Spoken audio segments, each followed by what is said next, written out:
heart that hurts. I want to spend my life mending broken people. I want to spend my life mending broken people.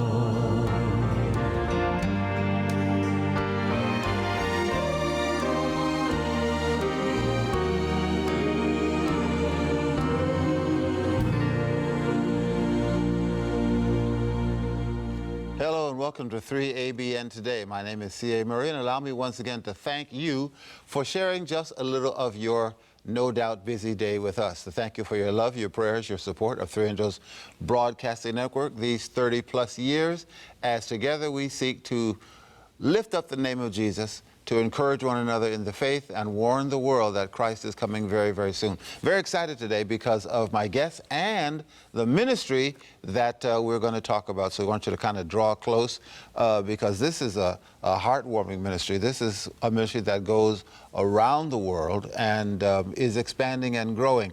And when you see my two guests,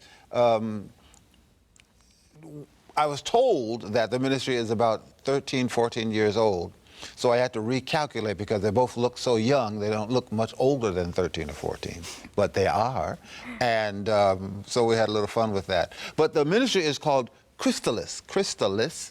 And my guests are Shalini David, who is the president and CEO, and Renee Titus. Renee was volunteer, now marketing director. So praise the Lord. So, and kind of just recently in that position. Good to have you guys here. Thank you for having us. Before we go to our music, I'm going to hit you, with the punchline first. What does Crystallis mean? Where did that name come from? Sure. We got the name Crystallis from the word chrysalis, which is the transformation of a caterpillar to a butterfly.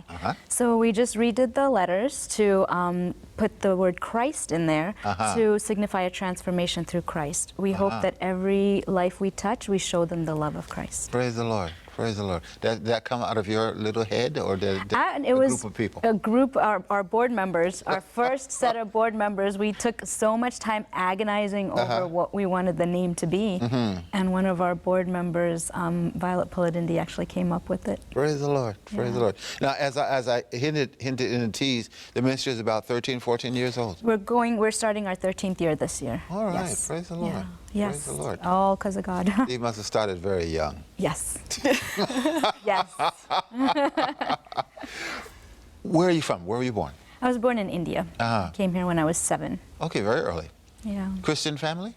Yes, my father is a pastor, 3rd generation pastor, I think. 3rd generation pastor. Wow. Is he in the States? Yes. He pastors a church in Maryland. Oh, he's still pastoring? Yes. Praise the Lord. Yeah. Praise the Lord. I think the biggest Indian churches. Where did your family find out about Adventism? So there were missionaries who came to India, and so my great-grandparents were converted to Adventism. So you are fourth generation. Yes. Yeah. Yeah.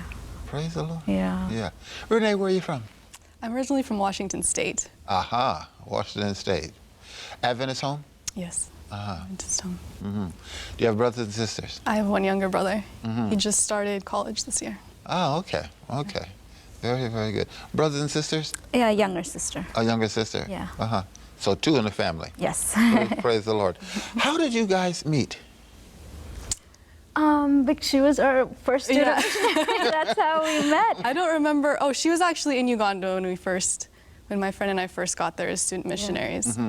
So I guess we first met in Uganda. Yeah. It was through the Walla Walla Student Association who had volunteered or chosen to help us build our orphanage because we were renting for 10 years. And then I think through the trip, you guys found out about our...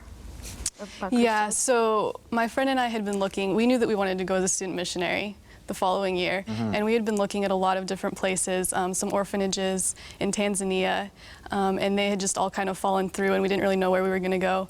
And then during our community, like our chapel time, they showed the promotional video for our global service project that year, which was to build an orphanage for Crystallis. And my friend that I was going with and we were sitting in completely different places in the chapel. And then afterwards, we kind of came together and looked at each other, and we were like, you know, I feel impressed that this is where we should go.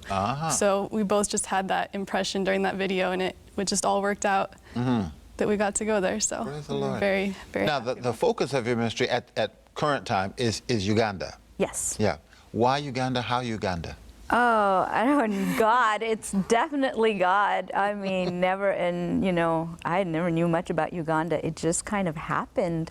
I mean, I always thought India. I grew up there, had, seen, I think that's when, my desire for doing this kind of work started when I was a kid. But then God took me to Uganda. I think for me, and obviously I don't know God's infinite mind, and so, but for me, I think I was delaying in what I had promised him when I was young. And so he used Uganda to kind of get me on track. I used to go on family trips to India. Like we came when I was 7, but we didn't go back there till late because we didn't have the money. And so I was maybe around 10 or 11 when we went on our first trip. And as we were traveling in the night from airports, I had seen all these kids in slums. And this is the first time in my life I had seen children in slums. And they were living in these homes, like it was just dirty cloth with holes in it, and kids without shoes on. And I just thought, as a child at that moment, I just thought to myself, like, I didn't understand, why are they living like that? I was like, where's their shoes? Where's their bathroom? Where's their toys? Like, I just couldn't understand why they were living like that, and I got to live in a nice warm apartment with loving parents and, everything that a child could need. And at that moment, I realized it was because of the grace of God, our families. And my parents always talk about how Adventism came to us and how that's why God has blessed us. And I just thought it was so unfair. And then seeing the kids that were begging on the streets, and kids in shops that would get 3-year-olds that would get hit and kicked for, as they worked. And I felt powerless at that time at 9 and 10. Like, I didn't know that I could help them at that time, which I think I could have, but I just thought I couldn't. And I just prayed to God at that moment, because it was very it was so instantaneous. Like, it sounds like a lot of thinking, but it happened so quickly, and it was like a knife to your heart, and I couldn't stop crying just seeing their suffering. So at age 10, you're impressed with all of this. I mean, this is really weighing on you at that young age. Yeah, I think it's because I was at that young age. I think like the desire to serve really for a lot of people starts young, and we just don't know it. Like, God pricks our hearts at certain things. And I think because I was that young, I could see a direct comparison between their life and my life. Yeah. And that's why it hurts so much, I think. Because a lot of these kids were about that same age as you. Yeah. Or younger. And so most of them were younger, and just seeing that is what hurts so much. And so at that moment is when I didn't know what else to do, but I just promised God, when I grow up, I'll come back and help these kids. And then I grew up, but I never forgot about it. But then you get wrapped up in school, and then you have friends and family. I was going out, doing showers. I was very active in church. I was children's ministries director for 5 years. I did VBSs, social committee, homeless feeding. Anybody needed help. So you're involved in church. I mean, your time is being occupied. Yes, exactly, but not where God wanted me to be. And once our church does like a young adult youth Sabbath, and so they asked me to preach, and it was evangelism. And I really didn't want to do it, but the associate pastor forced me to do it. And I was the closing person. And right after that, my aunt asked me to go with Global Evangelism, now Share Him, on a mission trip to Uganda. And so I just spoke about it. So I didn't know how to say no. Got to back yourself into the corner. Yeah. So I was like, all right, if I'm really meant to go, God will work out these 3 miracles. So I was like, for sure, this is not going to happen. So I just got a new job. They had to give me 2 weeks leave, and my manager approved it by mistake. I didn't have the money at all. It's expensive, and my tax return was exactly the amount I needed for my expenses and ticket. 2 down. And then my school, I was trying to do my master's. They said it's fine. You can take a break. So I was like, oh, there's like no reason for me not to go. So I went there. I told her I didn't want to do any preaching. I just wanted to do stuff for the kids. I would do like a program for the kids. And so I went there, and that was my focus. And while I was there, I just kind of felt, really, I felt like I wasn't making a difference because they couldn't understand me. I had translators. There was like 100 of them. Oh, yeah. So I just kept praying about it. And then the group with us wanted to find an orphanage. And while we were walking to this orphanage that they found, I saw all these kids standing around in the woods, no clothes on, no shoes on, and in their eyes I saw the same kids that I'd seen in India. So here we go again. Yeah, and it just brought it back to me. And then in that moment, my thoughts were, I'm not a little girl anymore. I have an adult job and I have adult money. Like, what is stopping me now? There's nothing that should stop me from helping these kids. Yeah. So I just would talk to my mom every day who was in the US. We'd pray about it. It was such a short amount of time. Those trips are short, so it was like only like a week left. So I interviewed as many. I had people take me to the poorest areas. I would take them bananas, eggs, whatever, food, feed the kids, interviewed them, interviewed their parents. I had a pastor bring me children that he knew needed help, and he brought me 200. And I was like, and they're all like there in the dark in this church, in the front of this church, and I was like, what am I supposed to do? And they're like, say something. And I'm like, what? So I just said, we're trying to help. Thank you for coming. We see the need. And so I just prayed about it, and by that time it was close to the end of my trip. I had $100 left from my expenses, so I left that with the pastor there for 1 month's rent. I spoke to the two ladies helping me, asked them would they be willing to help if we started a home. They said okay, and then I just came home. So the idea of home just occurred to you very quickly on that trip. So when we went to that orphanage, initially I thought, let's put all the kids in there. There's already an orphanage there. It was run by these two men, and they had some Canadian funders. But then every day I had this gnawing feeling inside, and I just kept telling my mom, like, how do we know they're treated well? How do we know they're not getting abused? How do we know if they'll even learn about Jesus if we put them here? So I think just out of prayer, we just felt led to do your start our own home. Yeah. Wow. And then I came home, and my mom raised $2,000, and we had a family friend, Renee David, who worked with us in the hospital. And my mom would share about this desire with her, and she's actually the one, she said she had nothing to lose, and she quit her job and gave away her home and her car, and she moved there. And moved to Uganda? To Uganda. Wow. And started the projects in the home. Yeah. What did you study in school? Nursing. I thought it was the only way I could be a missionary. That was my dream, to be a missionary. And there's no missionary class in college. So I thought that was it. That's what I did. Okay. Wow, that is... So Yvonne bought into your dream right away, obviously. Yeah. Yeah. Wow. Yeah, it was just a miracle. God, when $2,000.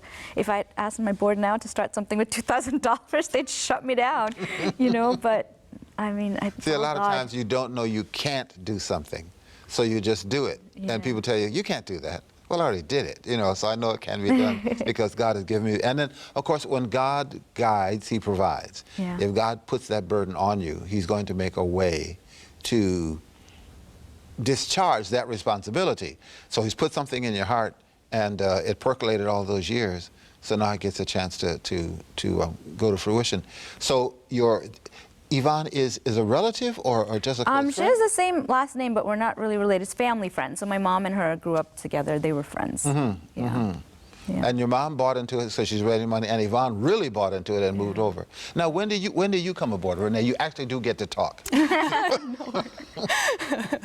I went in 2014 as a student missionary there, and I was there for 8 months total. The first time? The first time. You were in school at Walla Walla? Yeah. So it was in a chapel you were saying that you heard about this, or at some Yeah, function? so it was in our chapel that we saw the video promoting our global service team. Every year at Walla Walla University, we raise funds for a global project. And so that year they had chosen to help Crystallis build their home. So that's where we first had heard about it and felt impressed to go there. Okay. Let me try to connect the dots. Now, you're out of school. You're out of school. How did Crystallis get on the radar at Walla Walla? Miracle of God. Yeah. Miracle of God, let me tell you.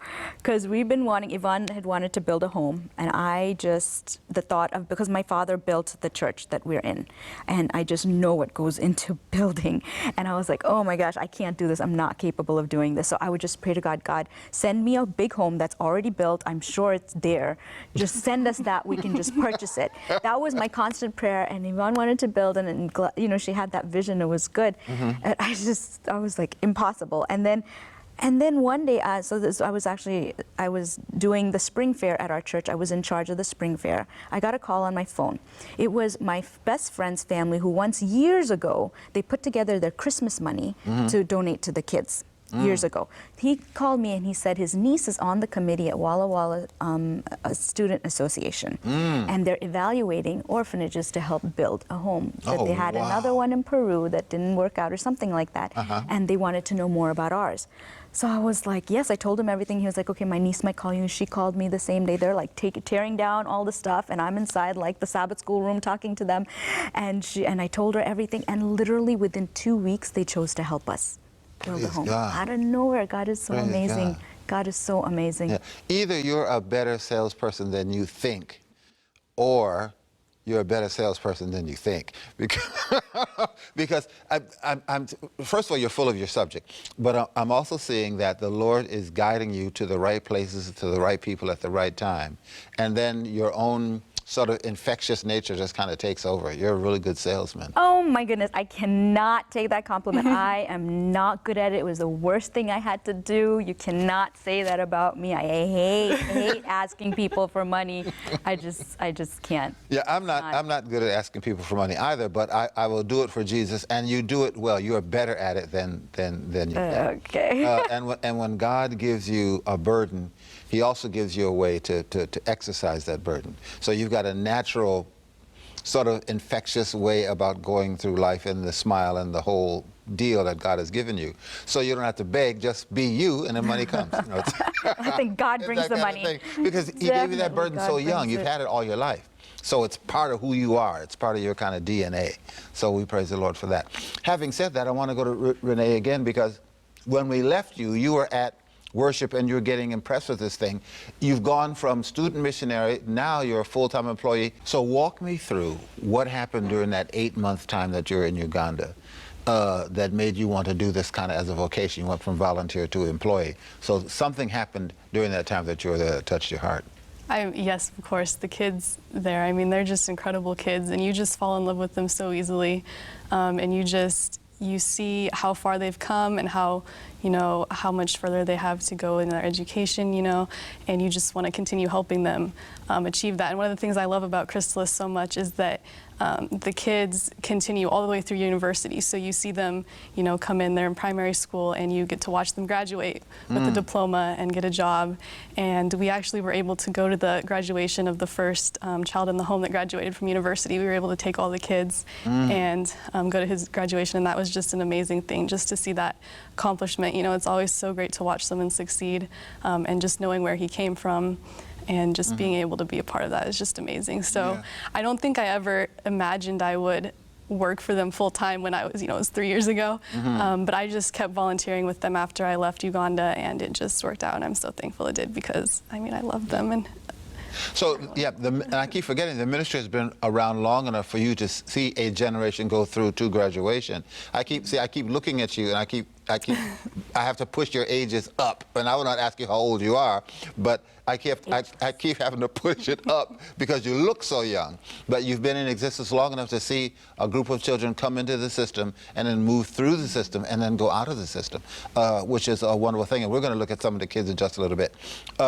So Yvonne is over there. She retired from helping us last year or maybe the year before. She was with us for 10 years. She lived in Uganda for 10 years. So she grew us from the orphanage to the assistance program. We had a small meal program in the old home. And she was the one who helped build. She really, managed building the home. And then she retired after So the home is built up and running and established? Yes, yes. We rented 10 years, and then we moved into the home last year. Oh, praise the Lord. Yeah. Who now is running it over there? So I run it from here for the most part, but we have local staff. And so we have about 15 to 20 staff and volunteers there who are local.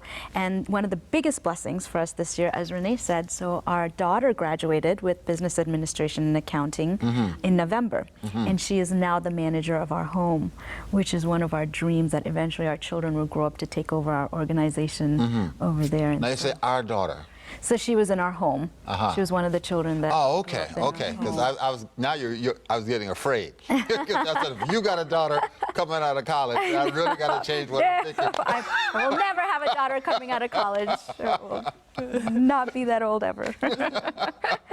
No. Well, praise the Lord. So Yeah, you're bringing people out of the dream. system who are giving back to the system. Yes, yes, and that's really our desire. You know, even not only for our organization, but in general, you know, one of our visions is that our children will give back to the community or the world at large. Like one of the things we do in our home is every morning after worship, we have the kids, you know, we try to also instill positive thinking in them. So every morning after worship, we all have to jump up and say it's going to be a great day today. And if I see someone not jumping, I make them jump. We don't stop jumping till every single person jumps. Staff, kids, babies, doesn't matter. And then after that, we sing this song I made up from Ella the Elephant, the show here. I don't know if you've ever seen it, Ella the Elephant. So we dance around and we sing, let's make some magic with our day today.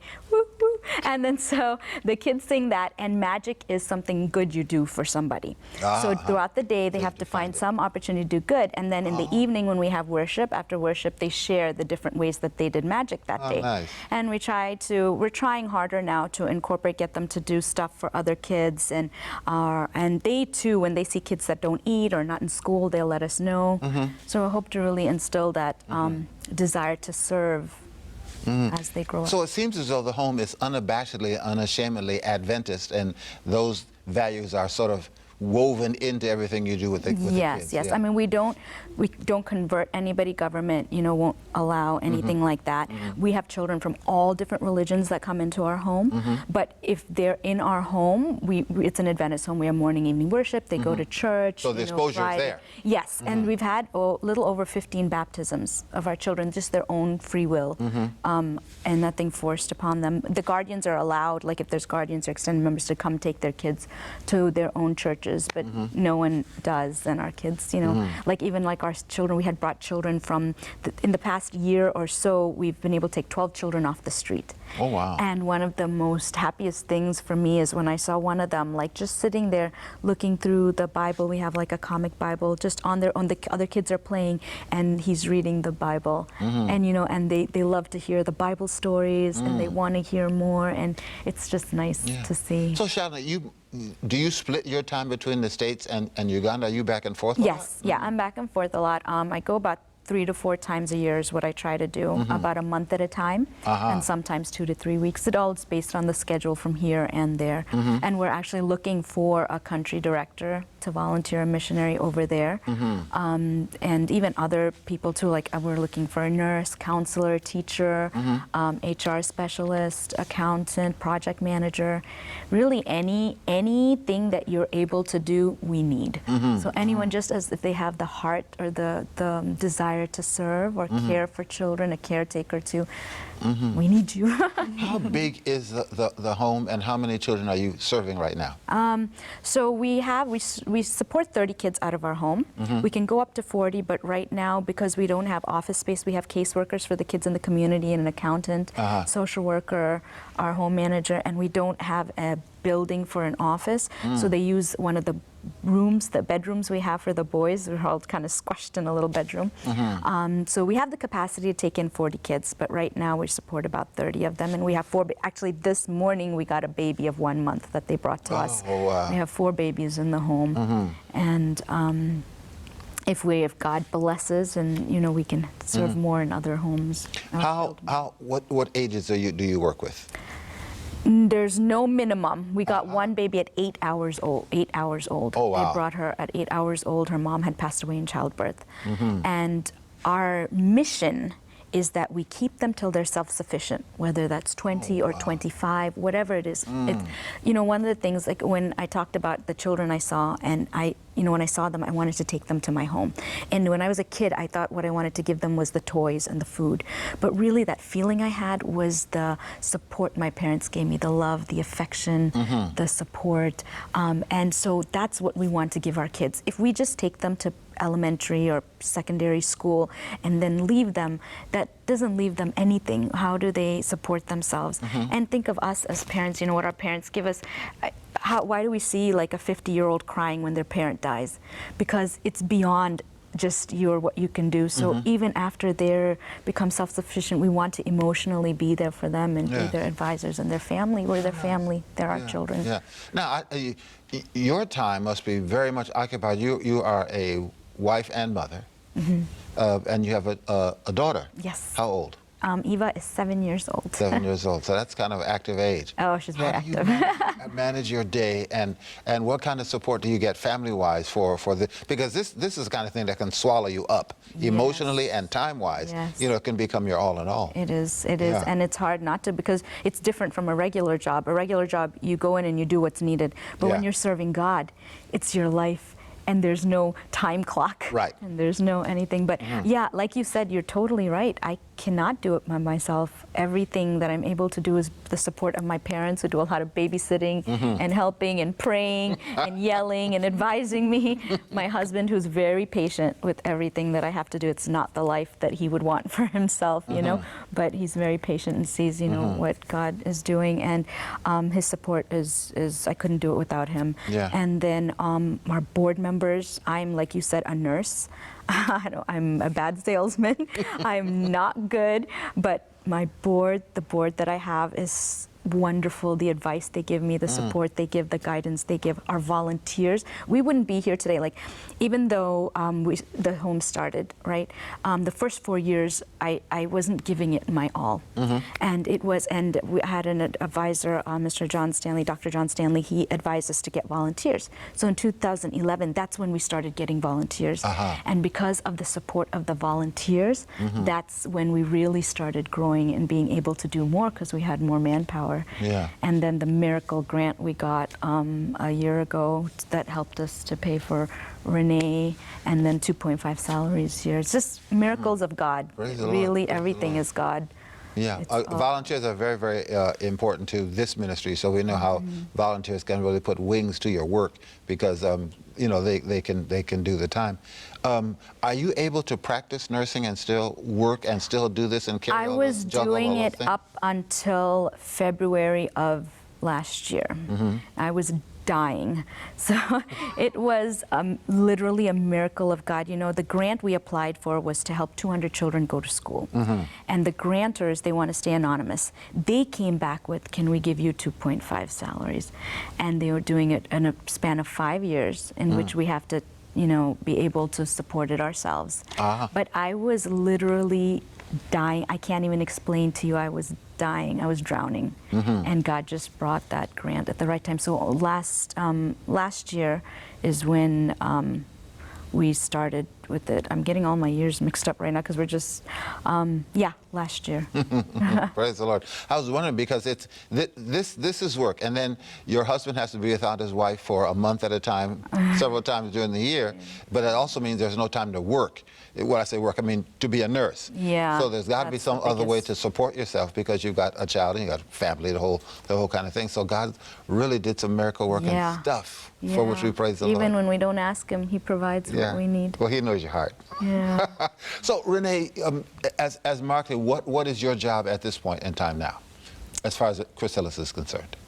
So, marketing in general, I guess, would be my job. So just promoting, you know, Shalini has so many great ideas. She's such a wonderful person. Crystallis is such a wonderful organization. So just getting that out there, the amazing things that Crystallis does, just making that available to more people, expanding outside of Maryland, because I don't think they were able to do that a lot. So we now have, thanks to Walla Walla University, you know, supporting their project. We have donors on the West Coast also, so just expanding our base, finding other people. Yeah, because she's East Coast, you're West Coast. Yeah. So you kind of got the country covered. So if someone is watching this program, they're kind of excited, they wanted to come over and volunteer sometime, 2 weeks, 3 weeks, with some particular skill, can you use them? Yeah. I think you need at least a few months, because you could do 2 weeks and 3 weeks. A lot is lost in travel. But we can use them no matter whatever they want to do. So really the longer stay would be actually more beneficial to you and your ministry. Let's look at, well, first of all, let's go to this video, because this kind of gives us a little flavor. Then we'll look at some pictures, and then we'll kind of talk about some other stuff. So let's go to the video just now. And this is Crystallis. What are we going to see here? So it's a video about two of our students who were over there talking about, one of them talks about our home, the orphanage, and a child that came in there, and the one talks about our assistance program that we touched on a little bit, and kids in the community. All right, let's take a look. My name is Dylan Browning. My name is Supriya. I was born and raised in the beautiful city of Bozeman, Montana. I hope to teach secondary school or university someday. I thought of it as any other job when I first joined Crystallis, but to my surprise, it changed my view about the world. I go to the villages and visit the assistance program children. The assistance program is for children who have a home that can provide them with food and shelter, but does not have the financial ability to send them to school. Every child I visit is so very thankful that they are able to attend school. Each child in the assistance program would not be able to attend school without the support from Crystallis. Instead, they would be most likely working the fields with their parents or in the streets trying to make a sustainable living. I remember the day he came to the home for the first time. He was filthy, clothes full of torns and rips on it, had no shoes on, and his feet were filled with mud from his feet to his knees. We bought him a new set of clothes. We helped him bathe. As we were doing that, we noticed that he had a lot of scars on his back. Apparently, Joel was caught stealing a little bit of money from his mother. She ended up taking him to the police station to be beaten. And there, Joel was beaten terribly, and he was left with some heavy scars on his body. Then Joel was kicked out of his home, and he was left to fend on the streets for himself. We decided to give him his new bed sheets. He hugged them tight, and he ended up dancing around the room because he was so happy that he had a new bed to sleep on for himself. We were learning about the story of Joseph, and Joel's response was heartbreaking. Each child told us what they had gotten from the story, and Joel said that no matter what, we should always go to our family, even if they don't love us, that we should always go back to them. And you can tell from that sentence that there was a lot more meaning behind it. If you were to see Joel today, he is a completely different child. He is so happy. He has so much love to offer. He's always jumping up and down and clinging onto our arms.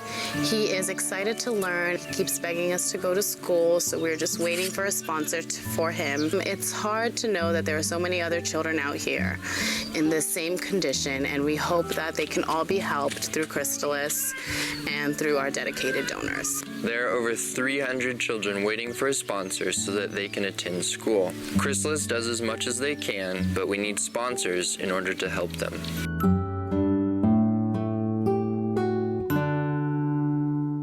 Wow, that is so exciting. Walk me through, Shalini, if you will, the sponsorship program.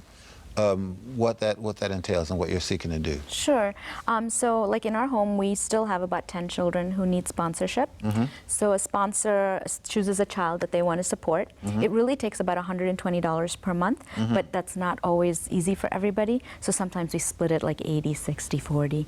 And we give you children to choose from, and then you can write letters to them, send pictures. The kids love to get it. Then they write back and they send their pictures. And that's in the home, in the orphanage that we spoke about. Then we have the assistance program, the one that Dylan spoke about in the video. And in that program, we have about 700 children waiting for help. And this year, we have 67 kids who cannot continue their education if we don't get sponsors. And school just started last week. And so there, it's $20 per month for a child in elementary school, they call primary, and $40 per month in secondary school. And then as the education gets higher, like if they go for certificate level or post-secondary, it goes to like 50, 60, 70. And if you're supporting someone in university, about 100 to 120 per month. So it's still not, in our money, a fabulous sum of money. It's manageable. You can do it with some level of commitment. So they're in public school. Not all of them. We have, like our home kids, all of them are in Adventist schools. Okay. Yeah, and in the assistance program also, we try our level best to put them in Adventist schools, but sometimes depending on where they live, there isn't a school nearby, and their means of transport is walking. So sometimes we don't want like 6-year-olds or 7-year-olds walking long distances in the night by themselves. So then we try to put them in a school closest to them. So we're dealing with two populations. We've got in-home residents and others who you're assisting who don't live in the home but live in other places, but you're trying to help them through the system as well. Yeah, because we found that, you know, around us there were a lot of kids who needed help. Sometimes families would lie to get them into the home, and sometimes they live, so, you know, they're eating one meal a day, or they're not going to school at all, and they need help too. So if we have the, and that's very sponsor driven, we can't, because we don't have the money. If we don't have a sponsor, we can't help them. You can do, and we support over 200 children in that program. Wow, wow. Yeah. So your numbers are growing. I mean, you're making an impact. God willing, Is the government, how is the government impacted by what you do? Are they assisting you? Is it a sort of a benign kind of thing? Do you get any hostility from them? Are they settling into what you're doing? We don't get any hostility. Good. They're very supportive and they're happy for what we're doing, but we don't have any kind of help from them. They don't help in funding or anything like that. But yeah, we have no problems. Good deal. Good deal. Let's take a look at some pictures, and then you can tell us what we're seeing. Okay. Okay. So that's our kids doing activity. We have Global Rise there right now, and they're teaching them about nutrition and healthy eating. And so we like to do things to help them. You know, part of our mission is to give them opportunities to succeed, and that's not always necessarily education. They also need life skills on, you know, how to deal with life. So like every time I go, so for about 4 times a year, we do vision boards with them. So the kids, you know, do their vision boards, what they want to do, and I have them put it by their bed or their cupboard, so they pray over it every year. So we try to do different things to help the kids. Okay, next one. This is Balaku. He's one of our children in our assistance program. He was the second child with disabilities that we helped. He had speech and hearing problems, and we put him in a special education school thanks to a sponsor. Praise the Lord. This is Gloria and Viola. They are 8 and 7 now, and so there's a picture with them with toys. So it's one of the things, like in our mission, you know, when I saw those kids, it's not just about the food and the education. We want to give them everything we give our kids here. So what I give Eva, I want them to have. So that's one of my happiest things, is to take them toys, because they're so excited for it.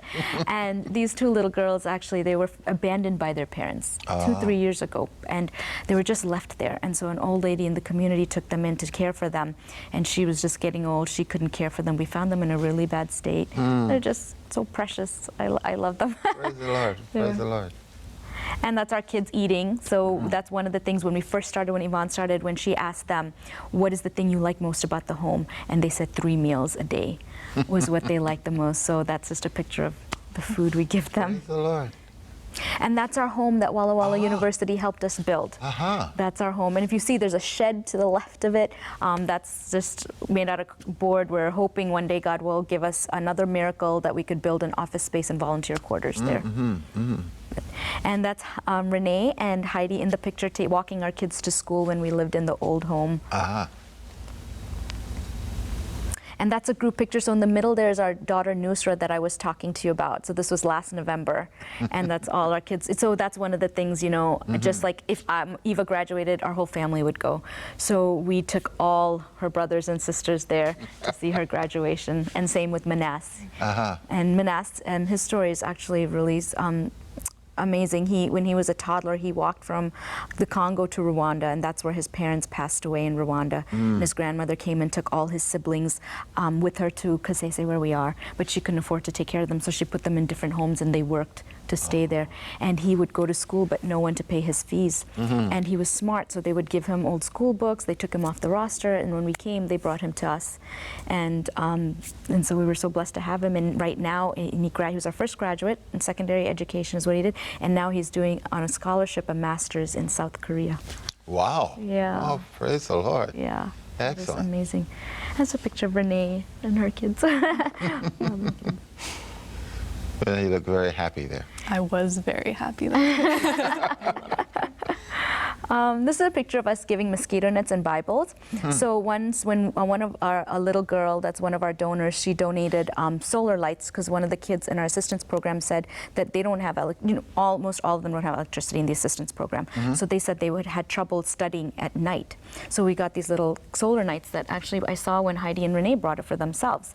And so we were provided that for all the kids in the assistance program. And when we were doing that, I was talking to them, and they were saying, I was talking to them about having morning devotion before they go to school, and they all were saying they don't have Bibles. So Washington Adventist University raised money to purchase Bibles for them. Oh, nice. And then once when I was in the airport, I wanted to provide mosquito nets because malaria is huge there. And once when I was in the airport just waiting for my connecting flight, there was these people with this t-shirt, it says 2400.org. And so I asked them what they did, or it said Nets 24, something like that. And they provide mosquito nets in Uganda. And so they donated mosquito nets for all the kids in our assistance program. Praise the Lord. Yeah, it was a miracle. The Lord, it seems to provide what you need when you need it. Yeah. Sometimes even before you ask. Yes. Yeah. Do we have any more? There we go. That's a picture of a family. We were trying to help through our family development program. So we're not always going to be there. Say there's some sort of war, something happens and we're gone. We want to be able to know that these kids will continue to go to school, continue to get help. So we're thinking if we can equip the parents, educate them, help them come up, then they can become self-sufficient and take care of the kids themselves. So it's a holistic program where we look at all their needs, physical, emotional, financial, and help them in each area to take care of themselves. So the plan is it goes over a span of years, maybe 3 to 5 years, till they can become self-sufficient, and give them an income-generating project, and they give a certain percentage back that goes into helping them for a while, and then after that, other families. But we haven't had the funding to really follow through. We started with 5 or 6 families, but haven't been able to continue. Powerful. Anyway, I've got a statement I'm going to make. I'm going to wait till the end of these pictures, but I see something that I think is really a God-blessed thing. But are we out of pictures? We have some more. Okay. One of the things I see that you're doing is trying to, because you are basically an orphanage, but you are casting a very wide net, in fact, the widest possible net as far as community and social impact, above and beyond just a place where children come off the streets and get 3 meals and get the knowledge of God. You're back in the streets, and you are affecting families in a very broad way. Is that the mandate that you had in your mind when you began, or did you just kind of mission creep into that with the help of your board? Because you're more than just a place where kids can stay. You're actually moving back into the community and casting a really wide net there. Is that what you had in your mind, or did you just kind of grow into that? I think that's what I had in mind. I think what I have in mind, or what God's put in my heart, is even wider than that. It's huge. I think the desire is to help any kid in need, any kid who is crying for help. And there's so many. It's not just the ones that don't have a home. There are ones suffering for no food and suffering because they're being abused or exploited. So it's a desire to help, to show our love for all those kids in however way God enables us to. I'm so very, very impressed. Having been to Uganda, and you don't have to have binoculars to see. I mean, with your eyes, you can see the need on the street, particularly of young children who are either parentless or their parents just can't take care of them. You can see it. So you're addressing that. It's a very big need, isn't it? Yeah, all over the world. All over the world. Well, one at a time. That's what you can do, one at a time. And to that one child, it's their world. They don't know about the other kids. Yes, their world. Yes, indeed. Praise the Lord.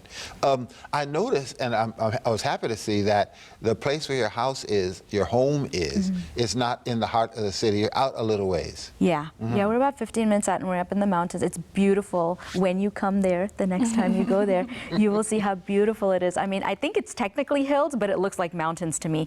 So like all around are green mountains when you wake up in the morning. And when I go there, I love to have Sabbath sundown worship in the front, because you're just in nature as you sing, and it's just, it's beautiful. Yeah, praise the Lord. That is so very, very fabulous. When you go out and make presentations, is your target audience, do you go to colleges, high schools, all of the above, churches? Who do you try to target as far as the kinds of assistance? Anybody, everywhere, wherever God takes us. I mean, I have donors who are 6 and 7 years old. We have one little girl who does chores around the house and donates like $300, $500 every year to support a child. She must be 8 or 9. My daughter gives money and volunteers. Like, you know, from students in the university, I will sign them up for 25 cents per month. It makes a difference. Oh, yes. It doesn't matter how old, how young, even volunteering. If you cannot go to Uganda and you want to volunteer here, you know, retired or high school, elementary school, we have a place for everyone. We're going to put up some contact information in just a few moments for those who may want to help. But I'm thinking, given the broad-based kinds of needs that an orphanage, a home, would have, anybody with stuff to get over there, I mean good stuff, could be of assistance. Clothing for young children, soap, toothpaste, those kinds of things. Can you use that kind of stuff We also? can't, it's the only problem is taking it over there is expensive. It's Like expensive, shipping is expensive. Sometimes it doesn't get there. Like we lost 2 barrels once and never got there. And then I take it with me when I take an extra suitcase, and you have to pay like, you know, $250 or $275 for each extra suitcase. Yeah, that's so not that's the efficient, only right. challenge with taking stuff over there. It's easier if we go there and purchase it. Some things I try to take over because it's better to take from here than there, like Understood. shoes and maybe bags and stuff. Some things are more expensive there, but other things it's just easier to get from. So it's better really just to send cash and then get it locally rather than trying to and then we ship. take pictures and send it to donors, so you'll see it.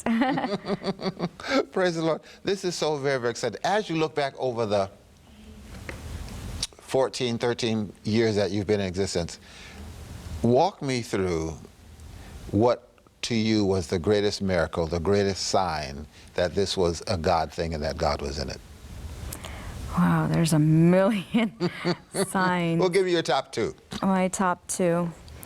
I think one is a general one. I think like Renee said, every time I go there and I see the children, I know their stories. I know what's happened to them. I know inside what they've been through. And yet you will never see it in their faces or in how they behave or in anything. The joy, the happiness, the security, the love, you know, that shows me that it's not easy. You know, when you talk about things, it's easy to think that everything is smooth sailing, but it's not. Life is so hard. But when you see those kids and see how it's affecting them, that is the biggest sign for me that, you know, this is what God, you know, wants us to do. And then it's just repeated. I think it's a cycle. It's a cycle. The first one, I think, when I because I was really desperate. I was just, it's hard, right, when you're doing ministry. And I was at a point where I was like, God, am I doing what I want? Because everyone tells me I'm doing what I want, and I'm really not doing what you want.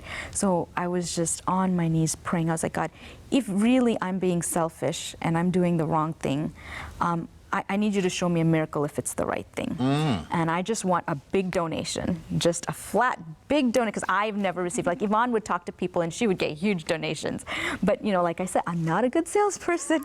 So I was like, God, I need something huge that I know this is what you want me to do. And that weekend, Pastor Weigley, on behalf of the conference, donated $5,000 to start our building fund project. And so for me, that was the pivotal, like, because I had asked God, I need a big sign. And then, but then, you know, the devil, he knows where to get you. So I go down, and God just completely shows miracles, like the Walla Walla University, like the grant, and it's just multiple miracle after miracle. I know the pastor, and praise the Lord for that. It occurred to me that sometimes when you bite off such a big chunk of social service, that it can get you down. The plane rides, the dealing with the day-to-day activities, that, you know, in time can get you down. But I guess the Lord finds a way to kind of boost. Renew it, yeah, just when you're about to be done, God just brings you something huge, and you're like, oh yes, back into it. Praise the Lord, praise the Lord. Renee, you've been quiet for a little bit. When's the last time you were over? So 2016, I got to go back. I left in 2015, and then in 2016, I got to go back just for a week. Shalini was over there, and she invited Heidi and I to go back. And so it was really great to see the kids again. We had never actually seen the new orphanage. It was still being built while we lived there. And so just to see the new home, see all the kids again, just be back in Uganda, because I mean, it's one of my favorite places in the world. And Praise the Lord. of course I miss the kids when I'm over here, so just being able to see them again and everyone And there they is just love so them. The kids love Renee, Auntie Heidi, Uncle Dylan. They love the Yeah, there missionaries. you got a little fan club there. Praise the Lord. Praise the Lord. Yeah. And they seem so happy. They Yeah. seem really, really happy. Do you ever get any parents or relatives who come and say thank you for what you're doing? Do you get that kind of affirmation there in Uganda? Oh, yeah. Yeah, they're very grateful. Once we even got a goat, because we were able to, because of a donor, do a heart surgery for a child, a congenital defect, and they had to wait till she was 3 years old, and it was expensive, $3,000, $4,000. And so she brought a goat and like stuff she made, and they were waiting for me to come to kill it and eat it. And I was like, no, we're not killing the goat. So the goat became our pet. And then we got another one, and so now we're producing goats to sell for the kids. Oh, wow. Praise the Lord. Yeah, they're grateful. Yeah, praise They the Lord. are. Anyway, you can make money to support the program. Before our time gets away from us, I want to do just a couple of things. You've gotten sort of now a texture of what this ministry does and the broad net that it tosses, as it were, over the part of Uganda that God has given them as their mission field. The work that they're doing is wonderful, and it is being blessed by the Lord. I always like to be involved in things that I know are part of what God's plan is, and I assure you this is part of God's plan, not only for Shalini and for Renee, but for Uganda and for those that are part of their volunteer corps and the work that they're doing. Should you want to assist them financially, certainly we ask you to pray for them, but if you want to assist them financially, and we encourage you to do so in the strongest terms, this is a great work. Or if you have time and want to make contact with this ministry, here's the information that you're going to need. If you would like to help change the life of an orphan child in Uganda, the Crystallis Home provides a family atmosphere with family worships, study and playtime, as well as worship time each day. You may also help provide other children with health care and education through the Crystallis Assistance Program. Visit their website, crystallis.org, to find out more. That's crystallis.org. You may also call them at area code 240-772-1131 or write to them at Crystallis, 14611 Blackburn Road, Burtonsville, Maryland, 20866. And that is good information. Shalini, in the last minute and change that we have, talk about a couple of things. One, prayer and the prayer list you're talking about. And then you were telling me this great story about Sacramento Academy. Walk me through that. And in fact, talk to the camera so that other people can kind of get your burden. Sure, thank you. So Sacramento Adventist Academy, they chose to help children in our assistance program. So each child in each class, so kindergarten sponsors a kindergarten child, first grade sponsors a first grade child, and they move along each grade with the child in Uganda, and they communicate with them through letters. And so one year as the academy, the 12th graders were graduating. After academy, they go on to wherever university they're going to. What they did is they did a fundraiser, and they raised the money to put that child that they sponsored through university. And so it's just an amazing thing. They have this tree on the wall with all the different pictures of the kids they're sponsoring. Yeah. So, and the other thing is prayer you were talking about. yes, so if you can't go to Uganda, if you don't have the money to sponsor a child, if you don't have the energy to volunteer here, the most powerful thing is prayer. So we have prayer partners that we send out prayer request lists to, and then you just help pray for our needs so that God will provide. I think the academy thing is just really cool. That's a neat thing. A first grade class sponsors a first grader. Second grade class sponsors a second grader, so that you move with that child through each year, and then you graduate together. That's really neat. I really like that. And of course, the ministry can use your prayers. We can always, you can't pray too much, you can't pray too hard, you can't pray too long. And any ministry for the Lord can certainly be bathed in prayer. Well, our time has fast slipped into eternity. Allow me now in closing to wish you both grace and peace through our Lord and Savior Jesus Christ. We'll see you again soon. Bye-bye, and God bless.